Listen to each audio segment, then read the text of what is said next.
Audio Jungle. Alhamdulillahirrabbilalamin. Assalatu wassalamu ala asrafil anbiya'i wal mursalin Sayyidina wa maulana Muhammad wa ala alihi wa ashabihi wa man tabi'ahum bi ihsani ila yaumil qiyamah. Amma ba'du. Santri-santri Darun Najah khususnya dan warga pesantren yang sama-sama dimuliakan oleh Allah Subhanahu wa taala. Pada kesempatan ini mari sama-sama kita kaji yaitu adab mencari ilmu atau adab menuntut ilmu.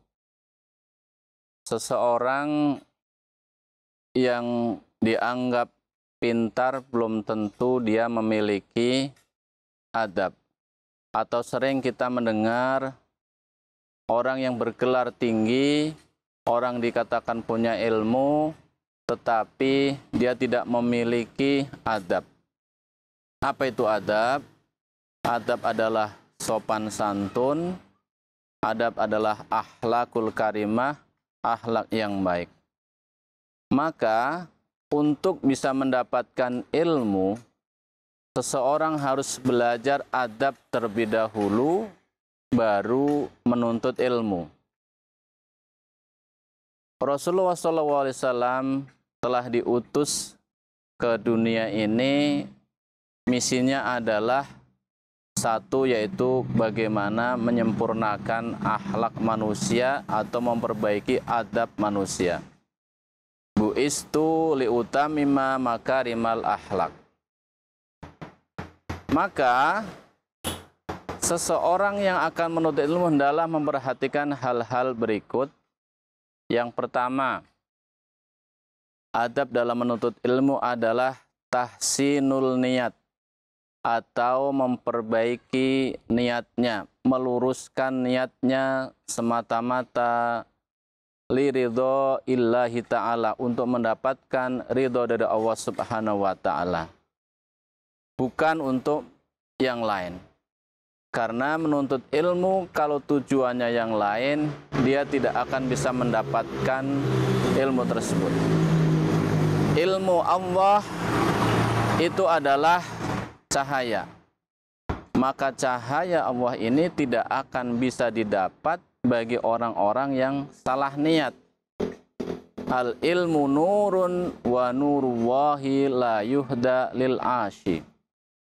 Maka niat ini menjadi faktor penentu seseorang itu akan mendapatkan ilmu yang bermanfaat nantinya atau tidak. Dan niat ini harus selalu diperbaiki dari hari ke hari, waktu ke waktu, minggu ke minggu, terus sampai seseorang ini pulang dari ia mencari ilmu atau menuntut ilmu. Tahsinun niat harus selalu diperbaiki. Seseorang yang salah niat dalam menuntut ilmu, maka ujung-ujungnya adalah ia pandai sesuatu, pandai ilmu berhitung, pandai ilmu psikologi, pandai ilmu aljabar dan sebagainya, tetapi dia tidak merubah perilaku dalam dirinya, dia justru malah menjadi sombong, takabur, yang akhirnya mencelakakan orang tersebut. Seseorang yang menuntut ilmu harus selalu memperbaiki niat ini. Yang kedua, adab di dalam menuntut ilmu ini adalah bersungguh-sungguh. Ya. Bersungguh-sungguh ini artinya seseorang yang hendak menuntut ilmu bersungguh-sungguh ingin mendapatkan ilmu tersebut.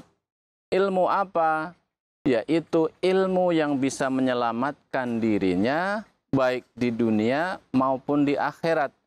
Ilmu yang bisa menyelamatkan dirinya dari malapetaka baik di dunia maupun di akhirat. Maka cirinya orang yang bersungguh-sungguh ini yaitu adalah dia faqih, dia faham dia memahami apa yang dicarinya, walaupun sedikit. Walaupun dia baru mengerti ilmu bagaimana berjalan di depan orang tua, ini juga sudah termasuk adab. Ya. Ilmu mengerti bagaimana bersikap kepada orang yang lebih tua, bagaimana bersikap kepada yang lebih muda, ini harus didapatkan dengan sungguh-sungguh melalui latihan-latihan, tajribah-tajribah, pembiasaan-pembiasaan. Dan kesungguhan ini memang harus didukung oleh milieu atau lingkungan yang kondusif. Seseorang niatnya sudah benar, tetapi kesungguhannya ini tidak dapat, maka tidak akan juga dapat ilmu yang ia idam-idamkan. Semua sudah paham, yaitu tentang slogan atau kata-kata mutiara, man jadda wajada. Seseorang yang sungguh-sungguh, maka ia akan mendapatkan. Sungguh-sungguh di sini adalah akan nampak di dalam pola ketika ia menuntut ilmu. Seseorang yang sungguh-sungguh ini maka akan nampak sekali dari sikapnya, dari pakaiannya, dari ia bergaul, baik kepada sesama, kepada gurunya, dan sebagainya, dan sebagainya. Ini faktor yang kedua atau adab yang kedua untuk mendapatkan ilmu. Yang ketiga, setelah ada kesungguhan, ada niat yang kuat, jangan lupa yang ketiga ini adalah di dalam adab menuntut ilmu ini, berdoa dan minta didoakan serta mendoakan. Ya. Jadi yang ketiga itu adalah berdoa, minta doa dan mendoakan. Berdoa kepada Allah Subhanahu wa taala, tidak berdoa kepada yang lain agar dirinya di dalam proses menuntut ilmu mendapatkan kemudahan, mendapatkan hidayah, mendapatkan jalan, dimudahkan oleh Allah Subhanahu wa taala. Dan selalu berdoa agar dirinya diridhoi oleh Allah Subhanahu wa taala. Kedua, minta ridho. Minta ridho kepada siapa? Minta ridho kepada kedua orang tuanya atau kepada seseorang yang membiayai dirinya. Sebab ridho dari orang tua ini akan menimbulkan, akan memancing ridho dari Allah Subhanahu wa taala. Ridho wahi fi ridhol waliden. Dan yang ketiga dari faktor doa ini yaitu mendoakan. Mendoakan siapa? Mendoakan orang tua agar dimudahkan di dalam mencari rizkinya, dimudahkan dalam kehidupannya, dilancarkan dalam ibadahnya. Sebab flashback dari doa kita mendoakan itu juga akan kepada dirinya. Ya. Siapa yang berdoa baik buat orang lain, maka baik juga buat dirinya. Dan ia pasti akan didoakan oleh para malaikat. Ini pentingnya adab yang ketiga. Sebab kalau seseorang ini tidak pernah berdoa, dia tidak mendoakan dan tidak mau minta doa, maka oleh Allah dicatat sebagai orang yang sombong. Sombong tidak merasa bahwa dirinya itu adalah lemah.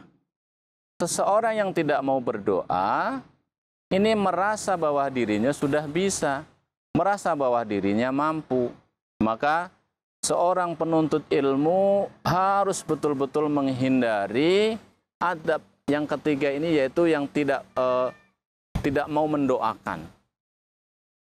Jadi selain niat yang kuat, memiliki kesungguhan yang luar biasa, kemudian kita mau berdoa, minta doa dan mendoakan, maka yang keempat, adab yang keempat ini yang sama-sama sudah kita maklum, yaitu adanya kecerdasan. Adanya kecerdasan, adanya akal, adanya pikiran. sudah sering disinggung oleh Allah Subhanahu wa taala dengan panggilan ya ulil albab. Sering juga la'alakum tadzakkarun. Ini menunjukkan bahwasanya semua manusia itu tidak ada yang hakikatnya bodoh. Tidak ada Allah menciptakan manusia itu bodoh. Yang jelas adalah bagaimana usaha seseorang tersebut untuk bisa mendapatkan ilmu dari Allah Subhanahu wa taala. Tidak ada faktor fisik yang menghalangi seseorang itu untuk mendapatkan ilmu. Tidak orang buta, tidak orang tuli, orang bisu dan sebagainya. Semua diciptakan oleh Allah Subhanahu wa taala, sama-sama kita itu adalah makhluk berakal dan tidak ada yang takdirnya menjadi manusia bodoh. Maka hadirin sekalian, pemirsa Santri TV, ini adab yang keempat yang bisa kita sampaikan. 4 adab ini insya Allah akan kita lanjutkan lagi di dalam pertemuan selanjutnya. Adab-adab yang lain yang banyak dibahas, ada yang membahasnya sampai 10, ada yang sampai 20 adab di dalam menuntut ilmu. Hadanallahu wa iyyakum ajma'in, mudah-mudahan bermanfaat. Kurang lebihnya mohon maaf. Assalamualaikum warahmatullahi wabarakatuh.